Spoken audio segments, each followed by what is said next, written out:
We actually just got a pretty insane offer on an 11-unit building that we have. And we're planning on holding it for a while, but they're going to give us roughly 11 years of income in 60 days. So couldn't say no to that. Right. It's amazing. We don't know what we don't know. And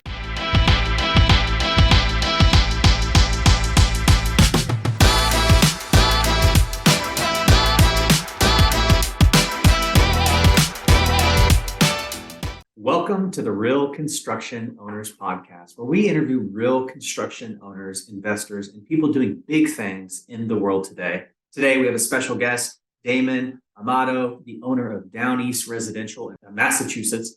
He's been in business 6 years, and he's doing syndications. He's doing multifamily. He has an equity firm. He's a builder. He's a jack of all trades. So you're definitely going to want to stay tuned. Welcome. How you doing, Damon? Living the dream, brother. Amen, man. What's good? Tell me a story. Like, how'd you get into construction? How'd you get into, take us down memory lane? Like, what happened to get you where you're at today? Actually, I can pretty much tell you exactly the day it happened, I think. In addition to all the things you mentioned, I'm actually also an athletic trainer, a strength coach, and nutritionist. So I'm the head athletic trainer at the largest high school in Massachusetts. And, I'm the one who controls the finances in the house. So one day I just happened to get in the mail that quarterly Social Security statement that tells you when you retire, this is what your income is going to be from Social Security, which was, I don't even remember, a few $100 a month or something like that. And then, at the time, I had a 401k with an employer match. My wife's a nurse. She had a 401k with an employer match. So we were doing pretty well, we thought. And I just took a look. Okay, well, if I get, assume I get cost of living raises, and we keep matching the maximum when we retire, like how much are we likely to have in our 401k? What does that look like for monthly income? And with Social Security, and it was like $4,700 a month. And then I did another calculation to be like, okay, well, in 25 years when we retire, based on inflation, cost of living, how much do we need per month to keep the lifestyle that we're enjoying? And that was about 10 grand a month. So I said to myself, oh my God, well, that doesn't work. So I thought, well, I've got to do something different. And the same day, I found a radio ad for Fortune Builders. It's a real estate education company that teaches you how to flip houses without your own money, which is sometimes true, sometimes not true. And learned how to do it. Joined their mastery group, and that's where I found my business partner, and we kind of have been just growing organically every year, kind of actually, I think, doubling our income almost every year since we started together in 2016. So 2016, there you are, you start your business, and to today, talk about your portfolio, talk about how it's like, what was your first deal? And then after that, we'll analyze that a little bit and then get into your actual portfolio. Sure. So start off by saying that, it's lovely to say I'm successful now. The first deal I ever did almost lost my shirt, legitimately. It was a 5-unit condo conversion on a beach in northern Massachusetts. First deal I ever did, I had to get a hard money loan. So I had to get 12% and 5 points, I think. I bought the property for $865. I was going to put Shark. Yeah. Gobbled you up. Yeah, he did. But I only had to bring 100 grand down for a down payment. So that was why I was kind of stuck doing it that way, because that's as much money as I had to put down. I really wanted to do the deal because it was a good deal. I was going to put 300 into it, and then it was going to sell out for about 1.7. So there's a huge spread there. It was going to be a great deal. And then my contractor stole some stuff from me. And he also, one of the buildings was below the floodplain. And basically, you have to get an appraisal on a building like that. And to avoid bringing it up to today's code to trigger FEMA, you can only renovate up to using funds of about 50% of the appraised value of the building. So the building appraised for 210 grand. So that left me with exactly $105,000 that I was allowed to renovate the building. Otherwise, I would have had to bring it up to today's code, which meant that I would have lost one of the units and put pilings underneath it, which would definitely bankrupted me. So, of course, my contractor didn't know that. And he went through the building and said, oh, well, there's a little mold over here. Let me take that wall out. This wall looks like it's not in good shape. Let me take that wall out. And once you take out 50% of the drywall, you are required to gut the building. So I then had to convince the building inspector that it was going to cost me 100 grand to gut renovate a 3-unit building. And he didn't want to trigger FEMA, and he didn't want to talk to FEMA, and neither did I. So I submitted a budget and he approved it. And that was all window dressing, because it actually cost me about 300 grand to do that. So, so basically my budget went from 300 to about 750. Yeah. So, and then I had to fire the contractor because he ended up stealing some things as well.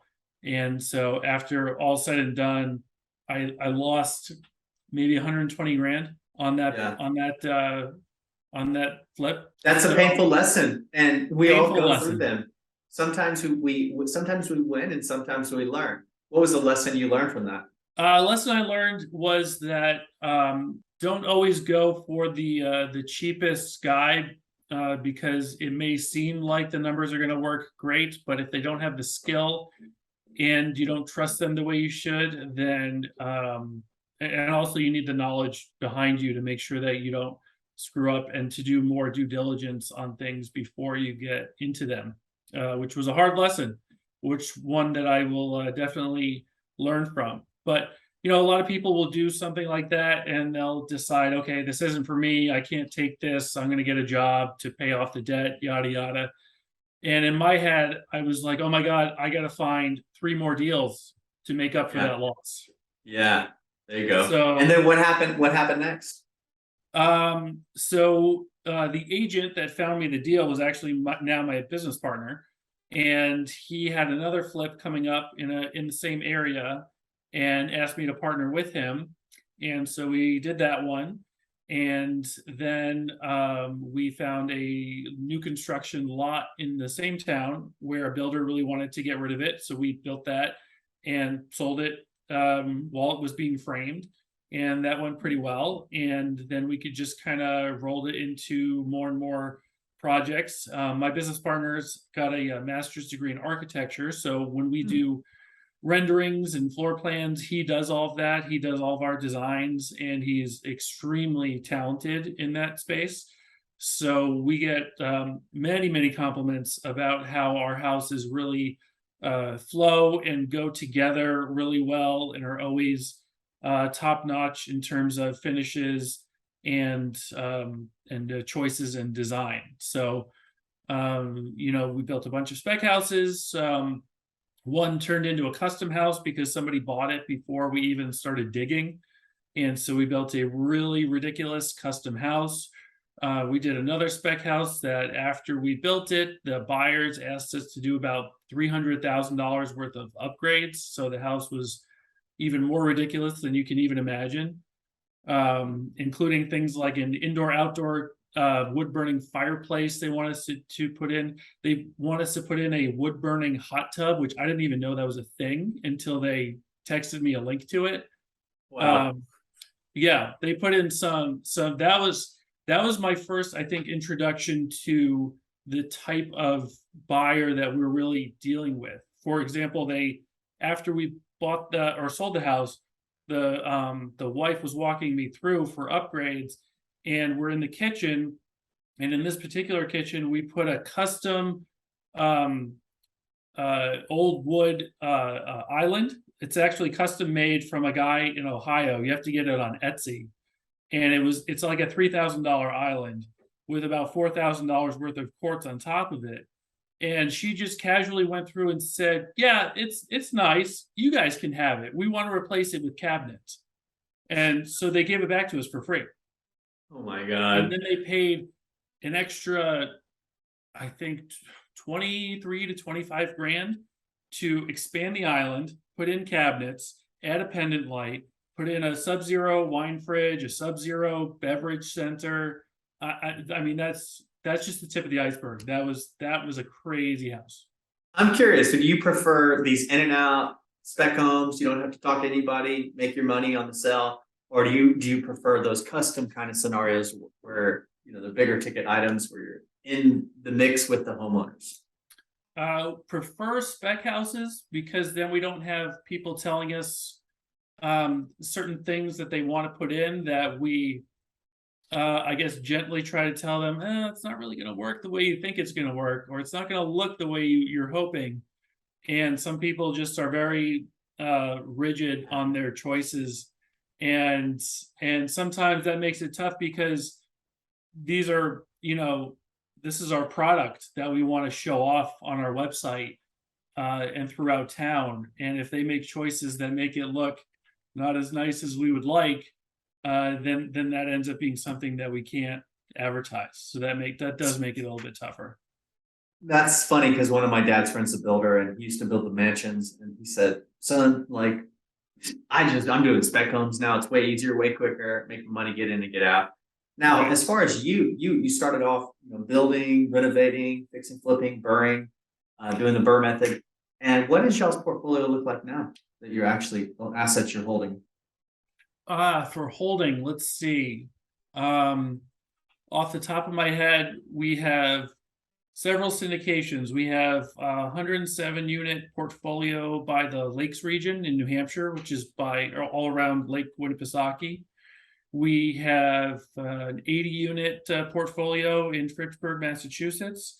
I just recently partnered with someone in gobundance for a self-storage facility in the same town in Fitchburg, which is all being renovated right now.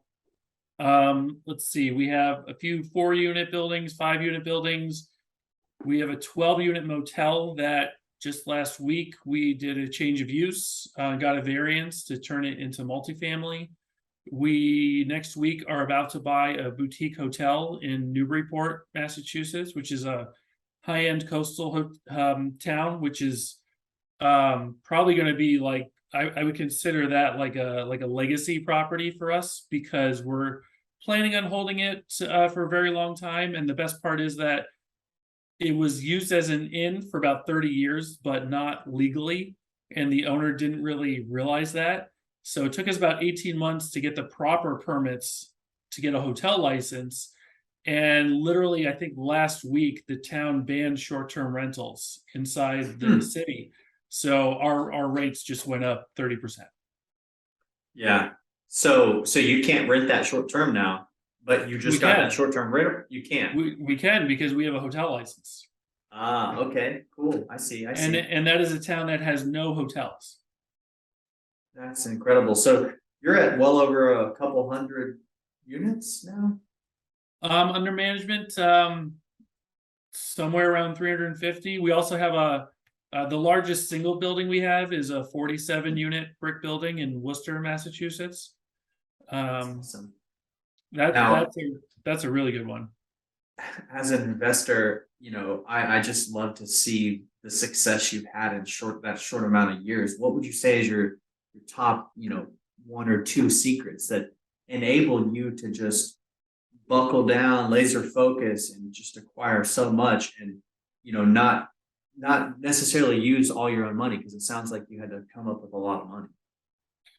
Right. So most of our deals, vast majority, we don't put actually our own money in. We get investor capital for that for a few different reasons. Number one, of course, is we have a lot of properties, so I only have so much of our own capital to put for down payments.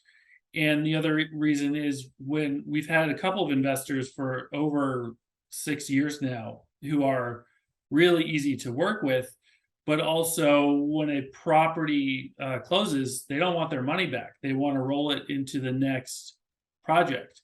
So I have to consistently come up with projects that we can put their capital in to make sure that they're constantly getting the return that they're accustomed to, which is a really good return. Which is why we are now starting to create the documents for a private equity fund where we can put their money in that. And that arguably is even safer because now you have one fund that is purchasing multiple properties. So if one doesn't go as well as you would like, then those numbers kind of get washed into the rest of the portfolio. Nice. So as far as the syndication deals go, the people, you reach out to your list and it's a secured investment that if they have extra capital, they can put 50 or 100 grand into it. And with that, there's some type of like monthly passive income, and then some type of like they get their money back when it's sold, plus they get a big chunk of change. Is that similar to how you do it? Yeah, we'll usually, as you said, do the Burr method with large multis that are value add, so that we can hopefully renovate, bring rents up to market rate, or similar, and then cash out refi within 18 to 24 months. And then depending on market conditions, either sell the asset or hold it for a 5 to 7 year period. Or recently, we actually just got a pretty insane offer on an 11 unit building that we have. And we're planning on holding it for a while, but they're going to give us roughly 11 years of income in 60 days. So couldn't say no to that. Right. It's amazing. We don't know what we don't know. And we as businessmen, we have to surround ourselves with people doing bigger and better things so we can level up what we believe is possible for ourselves. What role has joining a mastermind like gobundance? What impacts has it done to you? I'd say it's probably one of the most significant things I've done in my real estate and financial career for multiple reasons. Number one is I've always kind of been an introvert and had trouble, opening up, being vulnerable to other people, and being able to kind of like freely express pain points and but also successes. Because there's a lot of people at home, I can't talk about big money deals with them. They'll consider that, bragging or the like. But guys in GoBundance, you can do that pretty freely. And not only that, all these guys are so well educated and in the space, with many of them with much more experience than I have. So I'm able to get such great advice. I mean, I was in the Champions Only event in Atlanta last week. I think one of the nights I was up until about 2 a.m. talking with Gabriel Hamill and Pasha Esfandiari, two extremely successful guys that I had. They both are into mobile home parks most recently, and it's something that I was interested in getting into. So I must have spent an hour and a half just quizzing them on certain underwriting criteria and different things, and they were happy to give me all the information they had. It's kind of funny. Pasha is a really good poker player, and I used to play a lot of online poker also. So we know a lot of the same people. His brother is one of the best poker players in the world, who I've seen on TV, and I didn't even put that together because they spell their last name differently.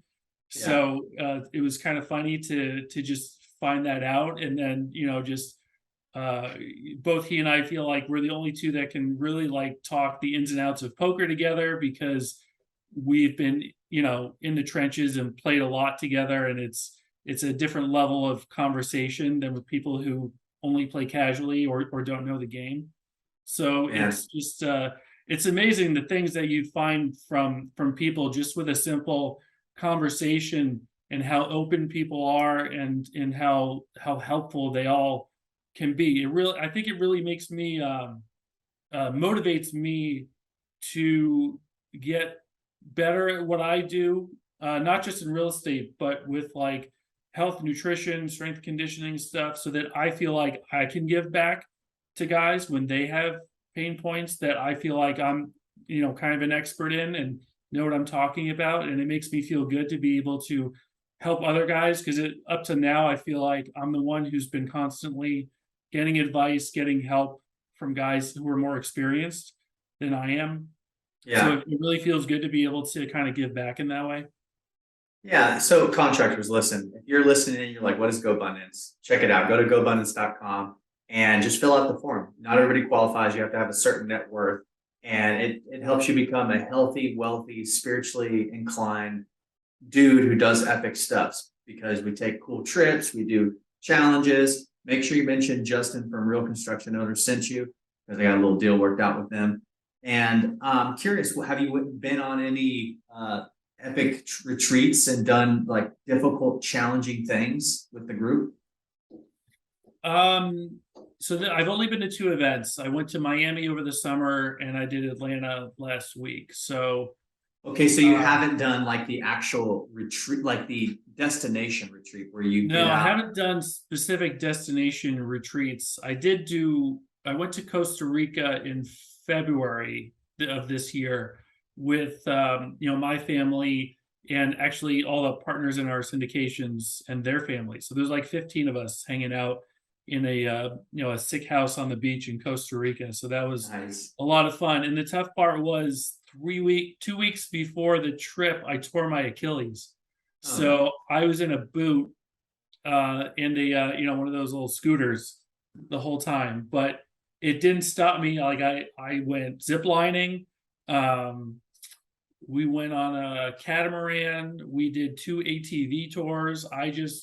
I really had it in my head that I was not going to let the injury prevent me from, having a great time while I'm down there. So curious, great conversations. Yeah, it's some of the thing you can extrapolate from other high level people. That's why they call it the mastermind from Think and Grow Rich. Like when you get around like minded people talking about similar things you can't necessarily talk about with your wife or your friends at the gym, that's where you're able to tap into an energy. They call it the ether within that book, where ideas get downloaded and new opportunities come to you. So kudos to you for that. Now, I'm curious, talking to somebody, because contractors make good money, but not necessarily savvy investors. They make the money, but then they go below the money. What would you say is like top 1 or 2 areas an owner or contractor should focus on to be able to start to become an investor? So we do a lot of land development in addition to, just about all the properties that we build, we do all the permitting for the land before we do it.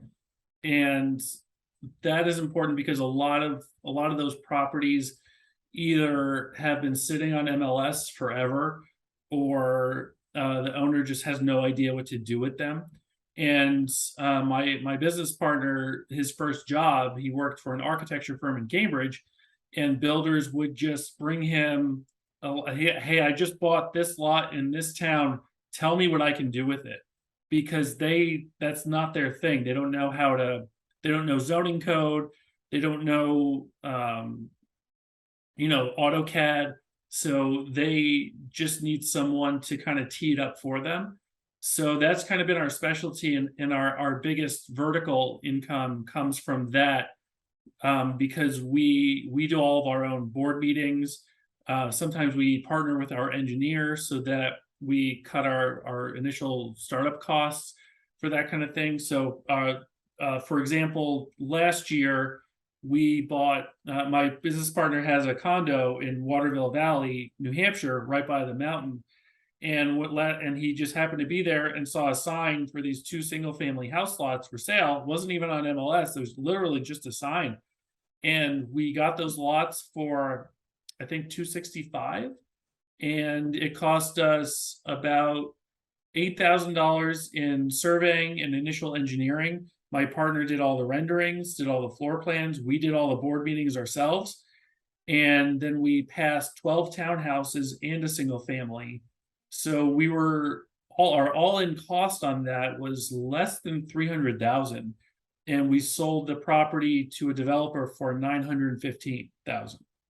So wow. So you saw a piece of plot of land, 200-ish thousand, you designed it, rendered it, figured out what you could permit it for, and then you've put like a rendering of a 12 unit on it, and then you sold that to the idea to a builder or developer? Correct. Yeah. Man, So in terms of vertical income, that's where our big money gets made. nice. You got another story for us like that? We've done that actually three times so far. We're in the middle of doing a fourth one right now. Actually, so we do a lot of creative development also. So in Newburyport, where our office is and where my business partner lives, we got 4 single-family house lots. This is a really interesting one. It's pretty complicated. We got 4 single-family house lots. They wanted 200 grand for each lot, and they actually had 6, but we only wanted to buy 4 of them. And we created a 15 lot subdivision, and it was an old farm, so it was on, I think, 10 acres of land. So there's a provision in the zoning code called an OSRD, which is an open space residential development. And we essentially rewrote the zoning bylaw in the town. And you have to do a yield plan, which means you have to show that you can get 15 houses by right. But we didn't want to do, a 2,000 foot public road, because the infrastructure would be too expensive. So we condensed the entire subdivision down into 2 acres. And we told the town, we are going to donate back 8 acres back to the town as open space. And when we wrote the zoning bylaw, they said, okay, well, how are you going to do the open space requirement? So we said, this provision means we're going to donate 80% of the land back to the town. And they're like, whoa, that's a lot. And we didn't tell them, of course, yeah, because we only need 2 acres anyway, and the rest of it was wetlands, so it was not usable. So they just took that as it went.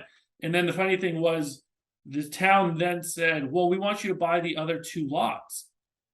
And we said, well, we don't need them. We've already got 13 houses here.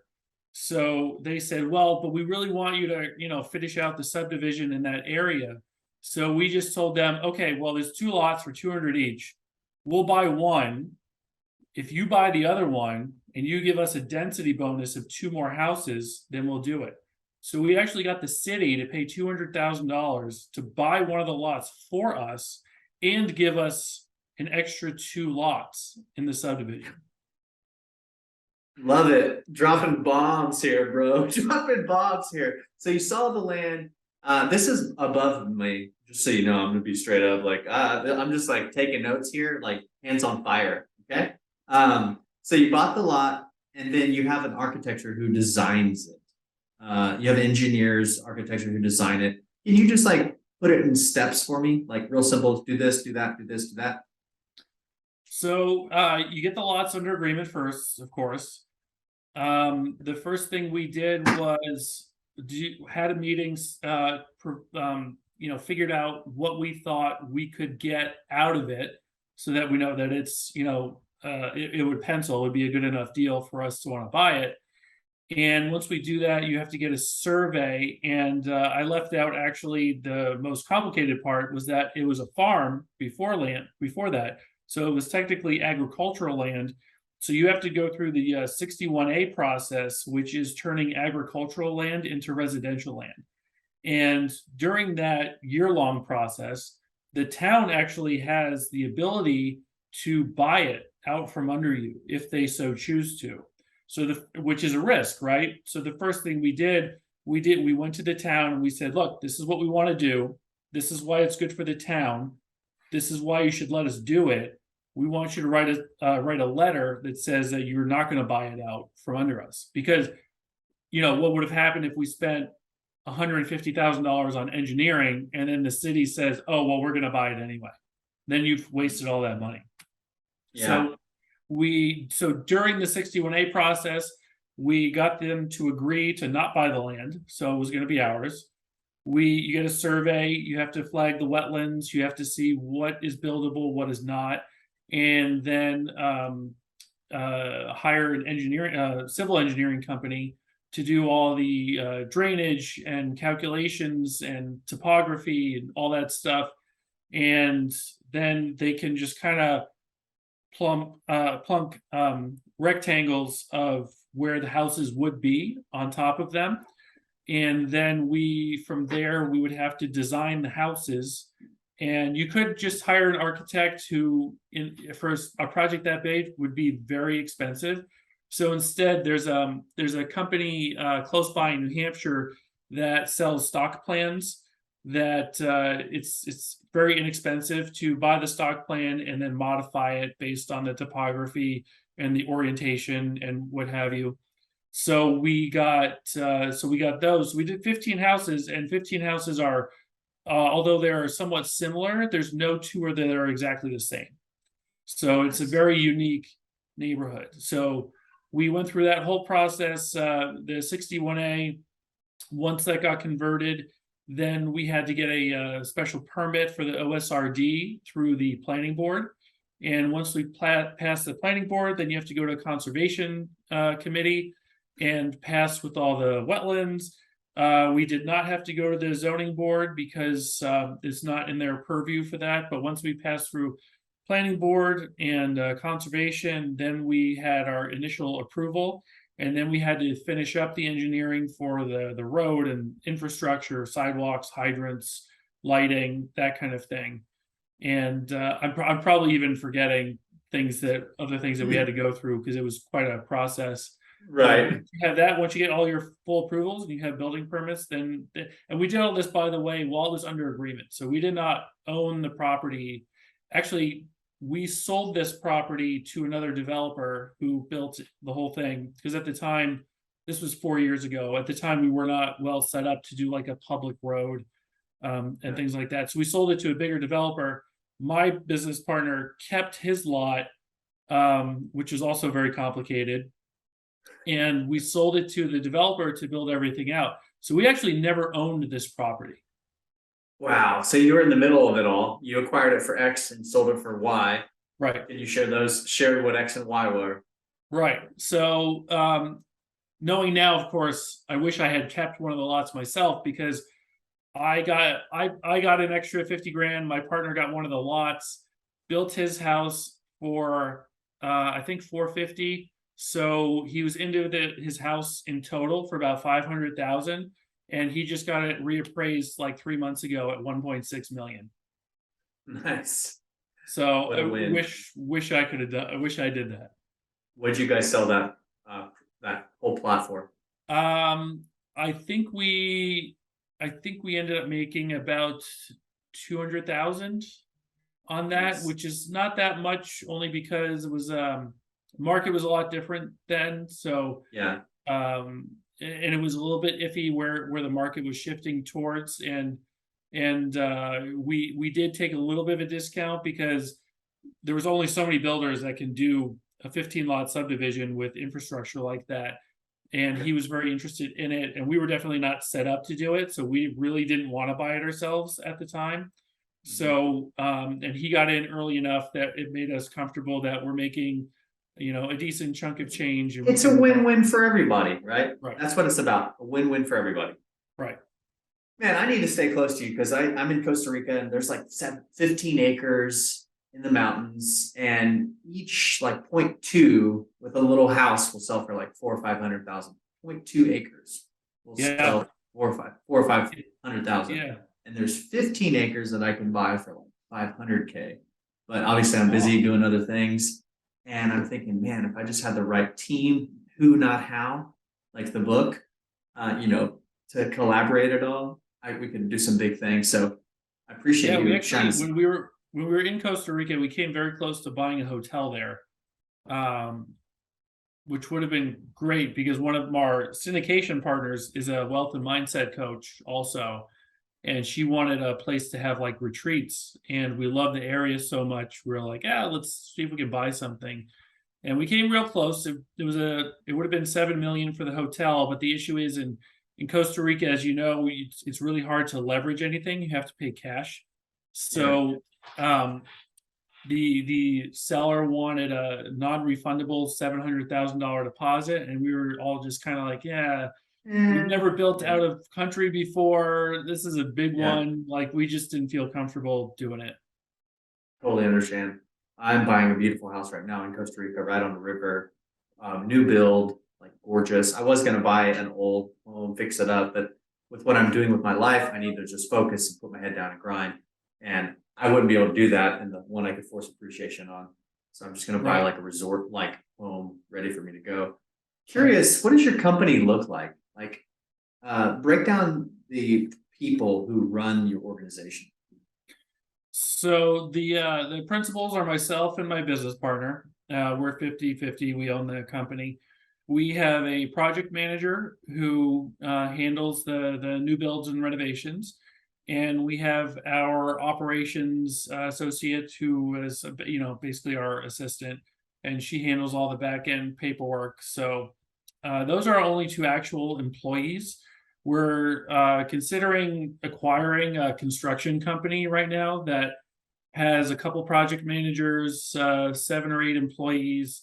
But we have so many units that need to be renovated right now that we basically were considering it just because it would be easier to have the labor in-house and direct them where we want them to go instead of, as I'm So sure a lot of listeners know, labor pretty difficult to get right now. yeah, Um, instead of subcontracting and them naming the price, you just want to do it in-house. What would that acquisition look like? well, we're still trying to figure it out. We had a call with the owner. She wants to get a value, like a third party valuation of the company first, and then she'll open up all of her books to us. And hopefully we can come to an agreement on a price. They would stay on for about a year or so for the transition. They have a lot of work going into next year. They actually have some state government contracts that are pretty attractive because, mostly attractive for the employees because you get prevailing wage on government Yeah, contracts. right. So that's a nice bump in pay for them. So for us, would it be a killer acquisition? I mean, I think it would be maybe a double or so. But the benefit to have guys in-house that we can direct to our projects just to make things go so much faster and more efficiently is the huge benefit for us.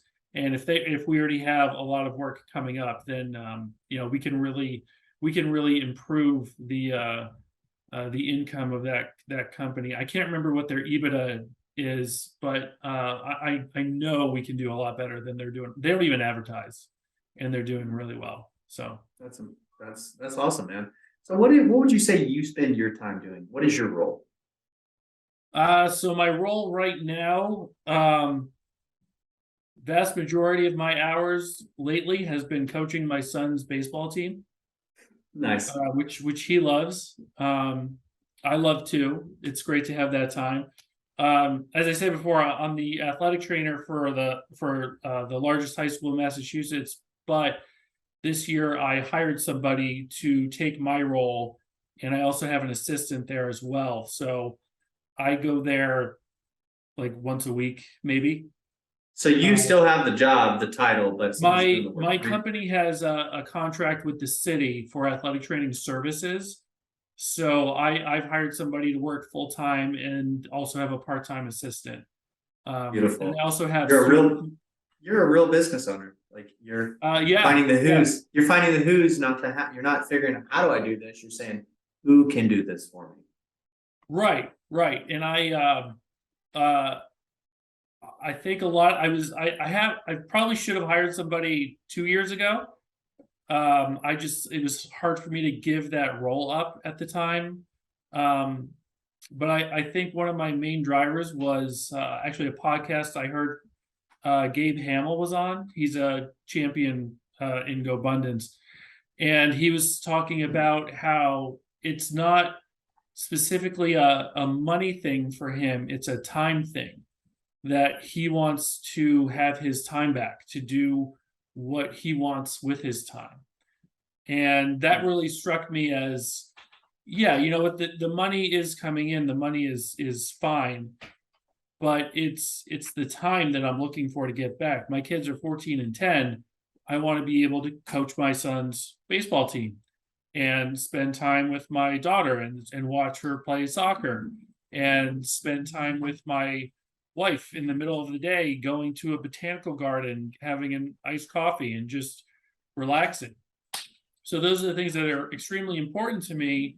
And that's what I'm really striving to get to. So in turn, like in real estate, I would say I like work maybe 15 hours a week or so.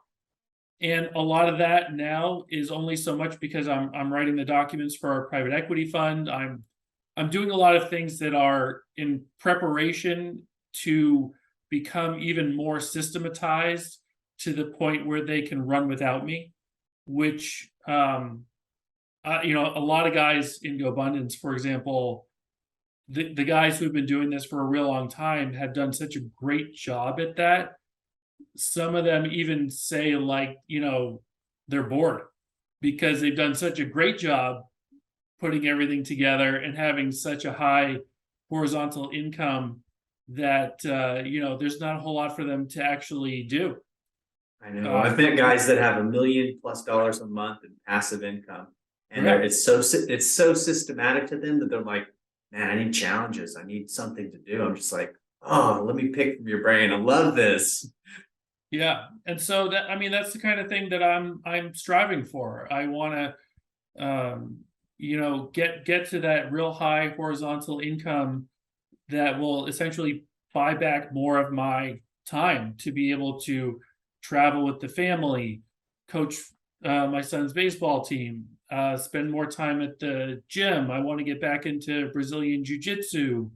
I'm trying to, compete in a powerlifting meet in December. There's a lot of other things that I want to do that I'm starting to realize the more I set myself up for that, working hard now in the short term to create long-term freedom. This has been a blast, Damon. You delivered the goods today. If somebody's listening and they can tell, wow, this guy is an expert. If our contractors have extra capital and they're looking for places to put that in a secure investment, how can they reach out to you? So our website is downeastresidential.com. And on the website's my email address and my cell phone number. So that's the easiest way to get in touch with me. Always happy we partner with a lot of people. We do a lot of, as you heard, we have a lot of different asset types. And I would say we are extremely good at finding extremely good deals. So with that in mind, we're very heavy on providing, and we've always been really good at providing investors the highest return that we can and not be greedy about our split of it, because there's plenty of money there.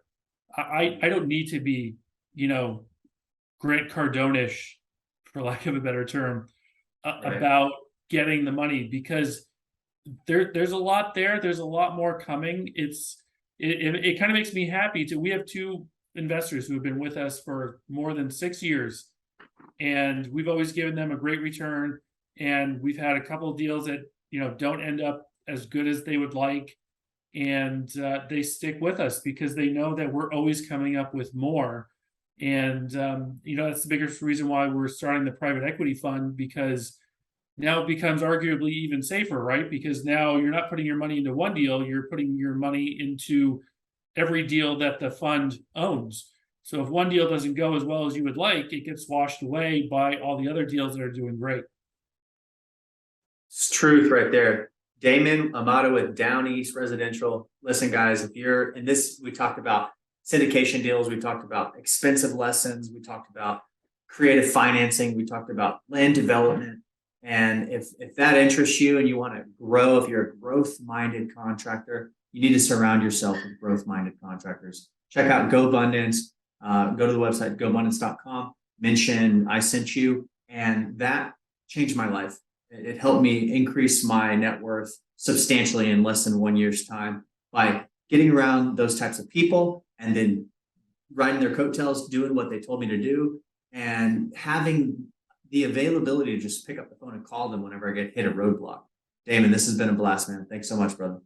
Thanks for having me.